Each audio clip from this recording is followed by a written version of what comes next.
하나님께서 모든 생명체에게 주신 선물, 축복 중에 가장 귀한 축복은 미래를 준비할 줄 아는 준비성입니다. 이게 다 준비성이 있어요. 개미는 정말 미래를 잘 준비합니다. 얼마나 열심히 일하는지 몰라요. 그래서 성경에는 일할 줄 모르고 미래를 준비할 줄 모르는 사람들에게 개미에게 가서 배우라, 이런 말씀이 있습니다. 그러니까 사람 중에는 미래를 준비할 때 개미만 또 못한 사람들이 있다는 거예요. 실제로 어떤 분 보면 일을 안 해요. 일할 자리가 있는데도 일을 하지 않습니다. 그러면 수입이 없잖아요. 또 어떤 분들은 일은 열심히 하는데 수입이 생기면 들어오는 대로 다 씁니다. 그러니까 수입보다 더 많이 지출을 해버려요. 그러니까 막 카드를 막느라고 정신이 없습니다. 그러니까 이런 분들은 누구한테 가서 배워야 돼요? 개미한테 가서 배워야 됩니다. 개미는 그러지 않거든요. 근데 여기서 끝나는 게 아니라 어떤 분들은 보면은 일도 열심히 하고 돈도 열심히 모으는데 그걸로 끝이에요. 무슨 얘기냐면 돈을 모아놨으면 이것을 하나님의 뜻대로 사용할 줄 알아야 되거든요. 근데 사용할 줄을 몰라요. 이게 다 들켜지고 있다가 그냥 놔두고 이렇게 세상을 떠나갑니다. 이게 문제가 심각한 거죠. 그래서 우리 자녀들 결혼시킬 때도 그 배우자가 되는 사람은 물론 우리 자녀들도 미래를 좀 준비할 줄 알아야 됩니다. 그런데 성경에 보면 이렇게 미래를 잘 준비할 줄 아는 배우자, 이걸 누가 주신다고 그랬어요? 하나님이 주신다고 그랬어요. 그래서 우리가 내가 그런 사람이 되기를 힘쓸 뿐만 아니라 그런 며느리나 그런 배우자가 이렇게 들어올 수 있도록 기도하셔야 돼요. 이게 얼굴에 안 나타나거든요. 얼굴이 이쁘다 그래서 미래를 잘 준비한다, 이게 맞지가 않아요. 맞을 수도 있지만 또 뭐 키가 멋지게 훤칠하게 크다 그래서 미래를 잘 준비하는 것도 아니에요. 또 뭐 몸매가 아주 아름답다고 해서 역시 미래를 잘 준비하는 것도 아닙니다. 하나님이 그런 지혜를 주셔야 되고 하나님의 축복을 받아야 됩니다. 식물도 미래를 준비해요. 식물도 곤충이나 동물만 미래 준비하는 게 아니라 식물도. 지금 강원도의 그 설악산에서 찍은 사진 같은 거를 보면은 막 불타요. 불타. 그 단풍이 얼마나 곱고 아름다운지 모릅니다. 그런데 여러분, 그 단풍이 왜 그렇게 곱고 아름다울까요? 간단합니다. 미래를 준비하는 거예요. 단풍잎이 미래를 준비하는 거. 이거 그대로 갖고 있다가는 겨울에 나무까지 얼어 죽으니까 필요 없는 것들을 다 떨쳐내면서 겨울 미래를 준비하는 겁니다. 교회마다 이게 단풍철이 되면 교인들이 줄어들어요. 그 일요일 날 단풍 구경하러 가는 거예요. 가면 단풍이 하는 소리를 잘 들으셔야 돼요. 왜 단풍이 뭐라고 얘기하겠어요? 야, 나도 미래를 준비할 줄 아는데 너는 진짜 미래를 준비할 줄 모르는구나.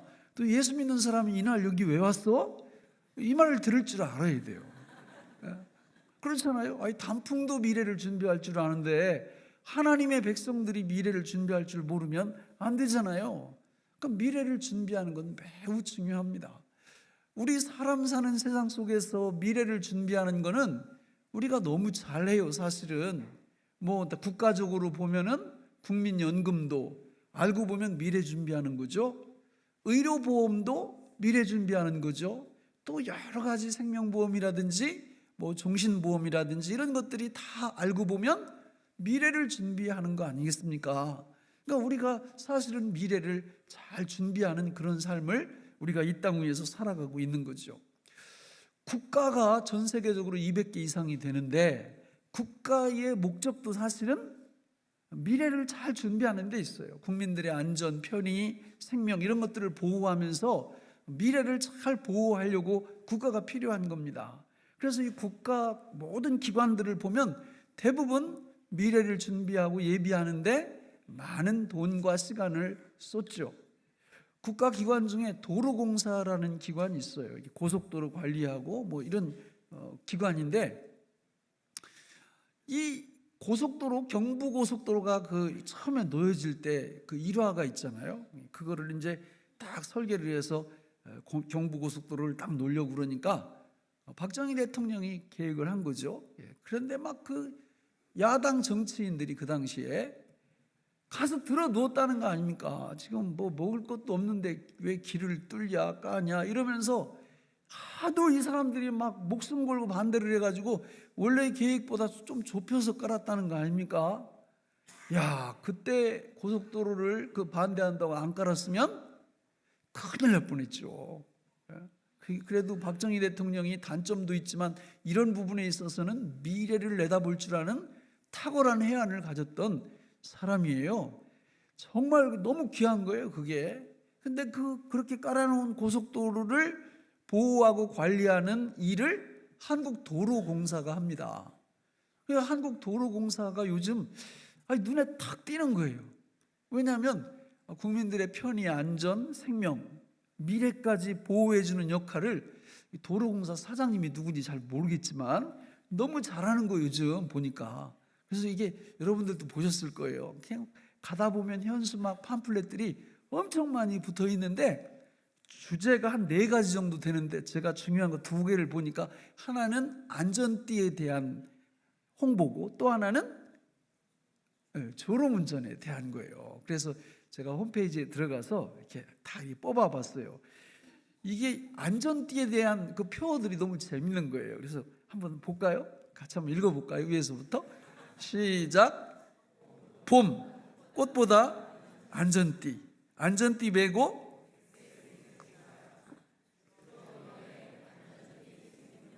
말하지 않아도 전좌석 안전띠. 아빠, 오늘 또 제발 안전띠. 돈 안 드는 보험. 이 현수막이 보이시나요?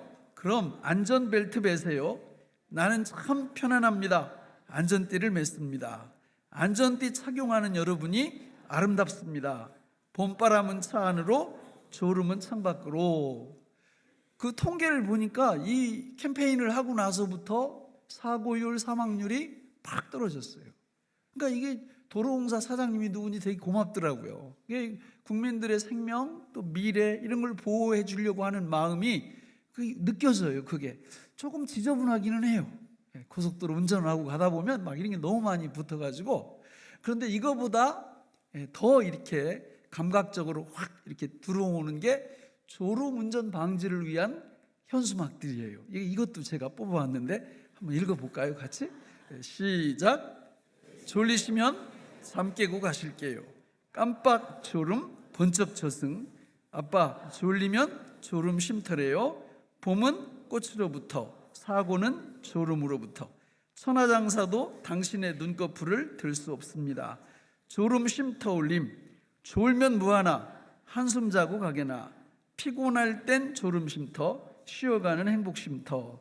졸음운전 영원히 깨지 않을 수도 있습니다. 쉬어가는 쉼표 하나. 가장 잔인한 보복운전. 야, 이 도로공사 사장님 먼저 한번 만나봤으면 좋겠어요. 이분 진짜 훈장 드려야 됩니다. 왜냐하면 사고율 이걸 확 이렇게 낮췄으니까 지혜가 있는 분 같아요. 이렇게 사람들은요 미래를 준비하는데 그 준비성을 하나님께로부터 선물로 받았어요.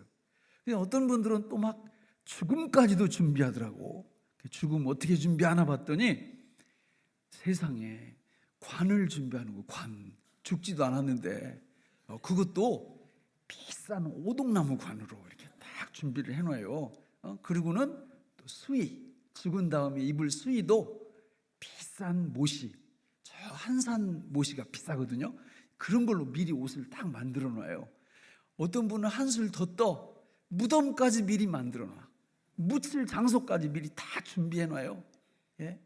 이러고는 마음 탁 놓고 사는 거예요. 자기는 뭐까지 준비했다? 죽음까지 준비했다. 제 시골이 충남 청양인데 거기 가면요 아주 유명한 명당이 있습니다. 명당자리가. 그 명당자리가 있는데 진짜 가서 보면 정말 명당짜리 같아요. 풍수질이 잘 모르는 제가 봐도 앞에 시내가 쫙 흐르고 앞에 딱 트여가지고요, 너무 좋은 거예요, 그 자리가. 근데 아무도 묘자리를 안 씁니다. 거기다가 왜 그러냐면 그 내려오는 전설이 있어요. 거기다 묘자리를 쓰면 그 사람 그 후손들이 너무 잘 된다는 거예요. 근데 문제는 뭐냐면 청양 모든 군민이 다 망한다는 거예요, 거기다 쓰면. 그러니까 그래서 저는 이제 뚱딴지 같이 그런 생각도 해봤어요. 나중에 내가 쓸까? 왜냐하면 이게 이 소문이 앞뒤가 안 맞잖아요, 그죠? 거기다 쓰면 그 사람 후손이 다 잘 된다고 했잖아. 근데 왜 거기다 쓰면 청양 군민이 다 안 될까? 안 되거나 말거나 나만 잘 되면 되지. 그럼 와가서 그거 어떻게 할 건데요? 그러니까 사람들이 몰매 맞을까 봐 거기다가 묘자리를 안 쓰는 거예요. 근데 이게 다 미신입니다. 미신. 요즘은 사람들 돌아가시면 대부분 어떻게 해요? 다 화장하잖아요. 화장해서 뭐 여기다 뿌릴 때 뿌리고 저 납골당 이런 데 가잖아요. 거기 풍수지리 봐요?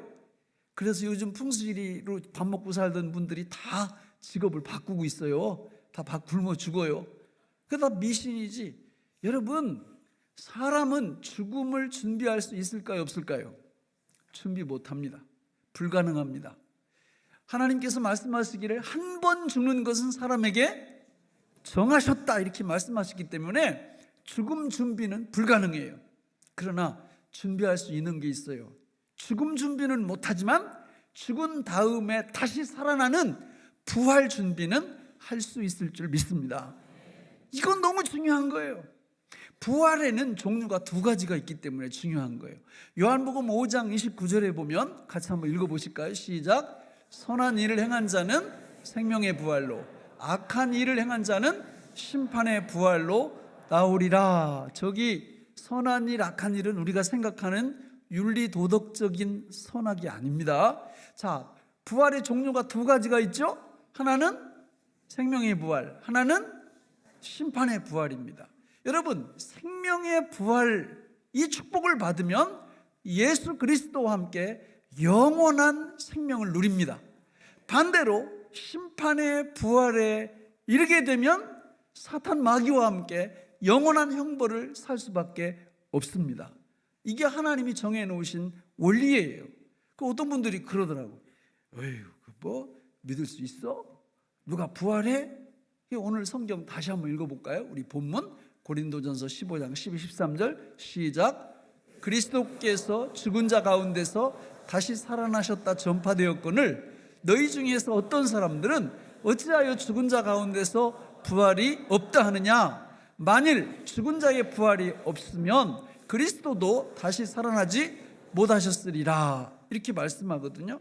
많은 사람들이 그래요. 나는 안 믿어. 그런 거 믿거나 말거나요. 사실은 믿지 않는다고 부활이 없는 게 아니기 때문에 그렇습니다. 믿든 믿지 않든 부활은 있어요.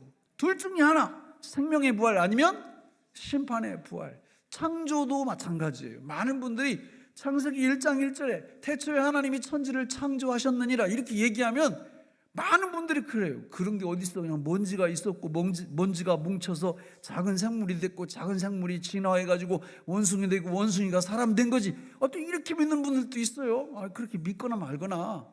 그 사람이 그렇게 믿든 안 믿든 진리는 뭐냐? 하나님이 천지를 모든 생명체를 창조하셨다라는 겁니다. 부활도 마찬가지예요. 이 다음에 우리 죽은 다음에 누구든지 다 부활합니다.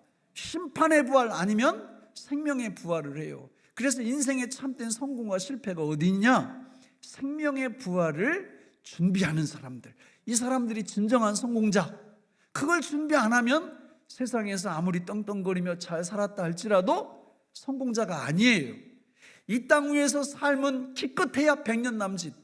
그러나 그 삶이 딱 끝나고 우리가 부활한 다음에는 예수 그리스도와 함께 영원한 생명을 누리느냐 아니면 사탄 마귀와 함께 영원한 형벌의 삶을 사느냐, 둘 중에 한 길이기 때문에 그렇습니다.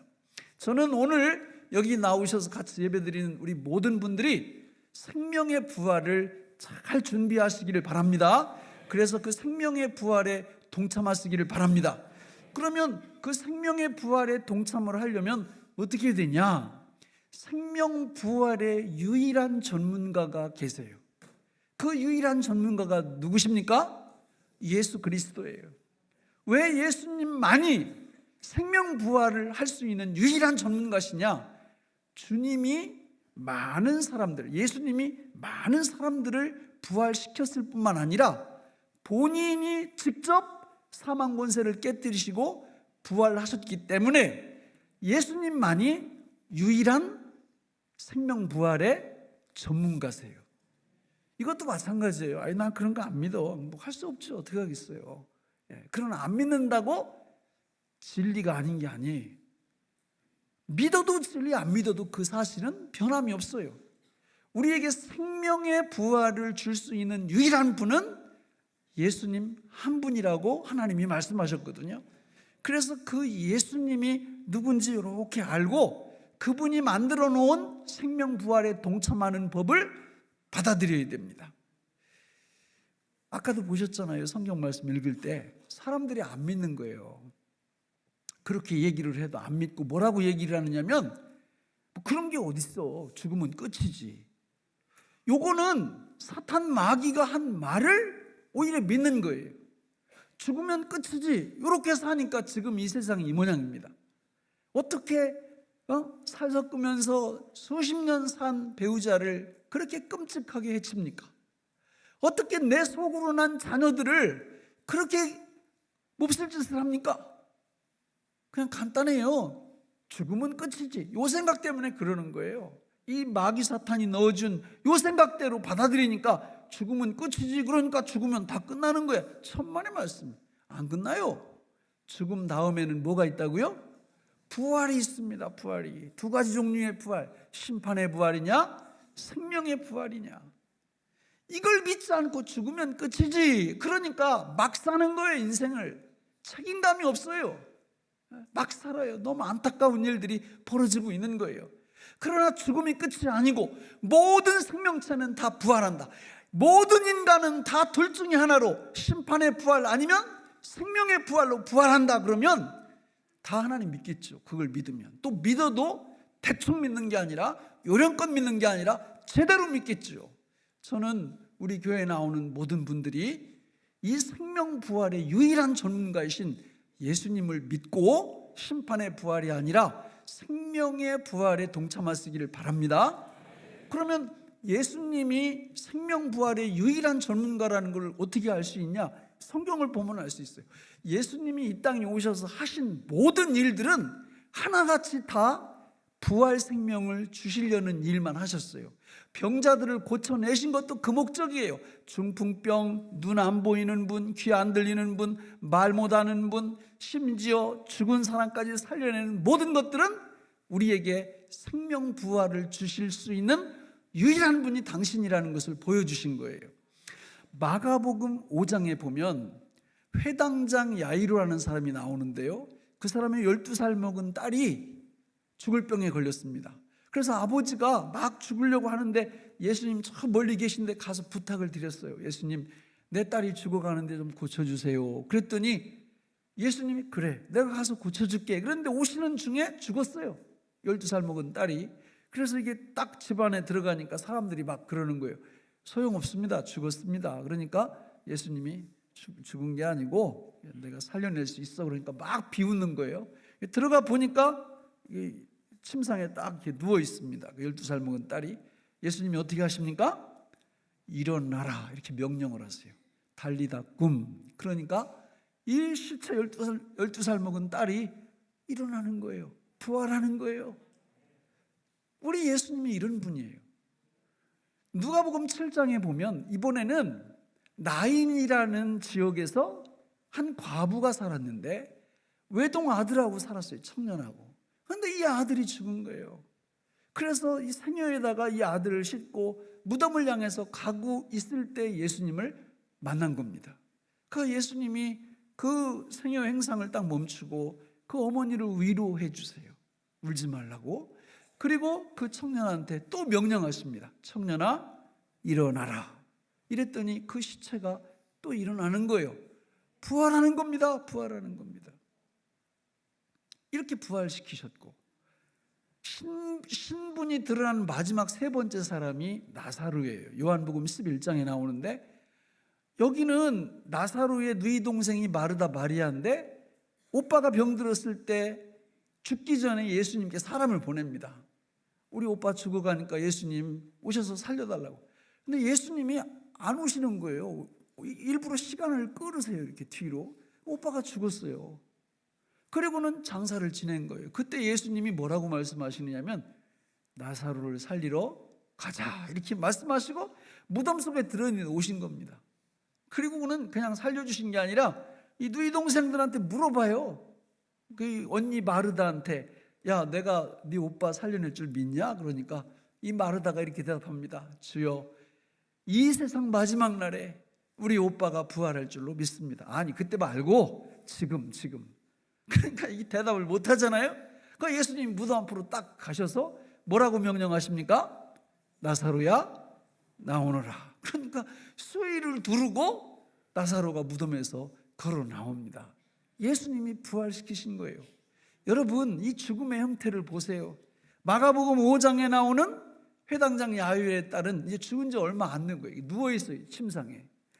나인성 과부의 아들은 장사 지내러 가다가 부활합니다.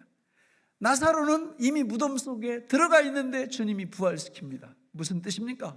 어떤 죽음도 전능하신 창조자 예수님께서 일어나라, 살아나라, 걸어 나오라 하면 어떤 죽음이든지 내줘야 된다, 그 말이에요. 왜? 예수님은 하나님이시고 부활 전문가이시기 때문에. 이런 예수님의 권능이 영원한 부활 생명을 우리한테 주실 수 있는 겁니다. 그런데 예수님이 거기서 멈추신 게 아니에요.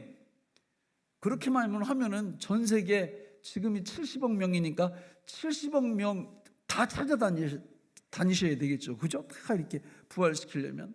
원래 예수님이 오신 목적은 그게 아니라 이 사망 권세 잡은 사망을 사망시키려고 이 땅 위에 오신 거거든요. 죽음의 권세를 가진 죽음을 죽이려고 이 땅에 예수님이 오신 거거든요.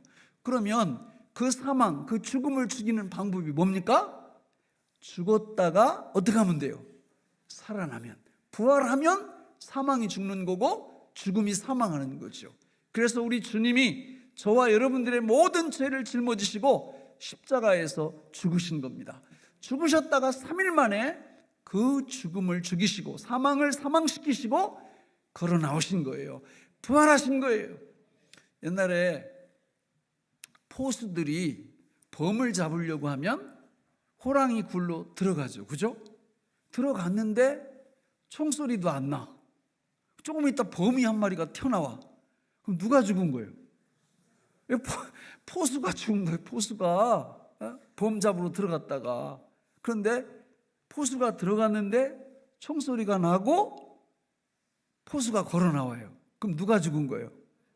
그러면 범이 죽은 겁니다. 예수님이 그렇게 하신 거예요. 본인이 죽음 속으로 들어가셔서 부활을 못 하셨으면 사탄이 사망 권세를 계속 해두르는 거고요. 그런데 3일 만에 우리 주님이 사망 권세를 깨뜨리시고 사망의 굴에서 걸어 나오신 줄로 믿습니다. 이 예수님을 믿게 될 때 부활 생명의 축복을 받는 겁니다. 저는 우리 교회에 오늘 나오신 모든 분들이 바로 이 부활하신 예수님, 우리 죄 짊어지시고 십자가에서 죽으셨다가 부활하신 이 예수님을 믿으심으로 진정한 미래를 준비하시기를 바랍니다.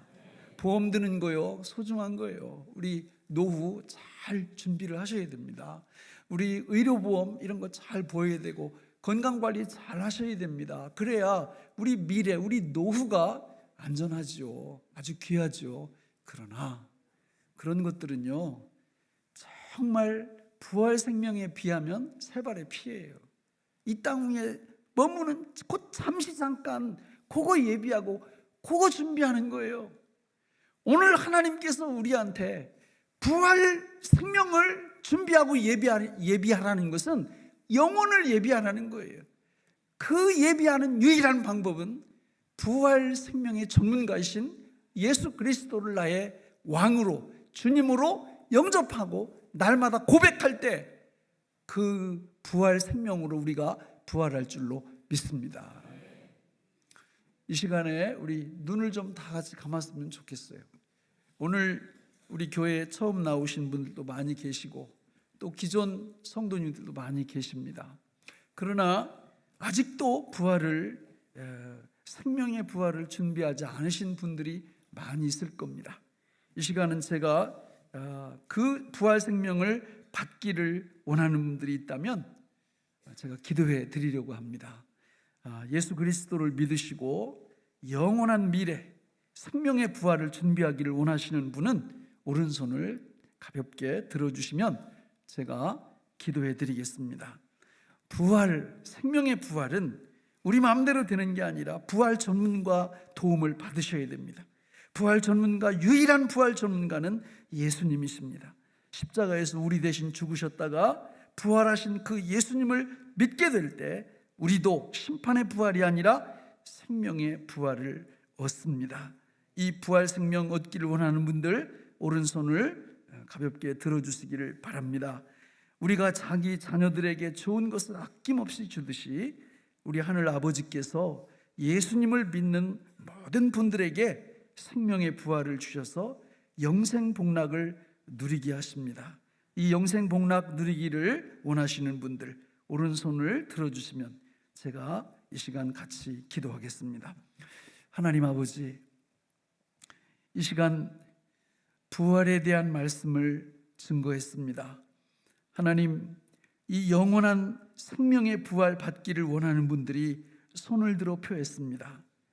심판의 부활이 아니라 생명의 부활 받기를 원하는 분들이 의사표시를 했습니다. 이 시간 주님 축복하셔서 말씀에 약속하신 대로 생명 부활의 축복을 허락하여 주시옵소서. 예수 죽음 내 죽음, 예수 부활 내 부활임을 믿고 고백하게 도와 주시옵소서. 약속하신 영원한 생명을 영원토록 누리는 복을 주님께서 허락하여 주시옵소서. 성령의 강권적인 역사로 말미암아 악한 사단의 권세, 사단의 쇠사슬에서 벗어나서 영원한 하나님의 품으로 하나님의 나라로 돌아오는 축복의 시간이 되게 하여 주시옵소서. 감사드리옵고 예수님의 이름으로 기도하옵나이다. 아멘.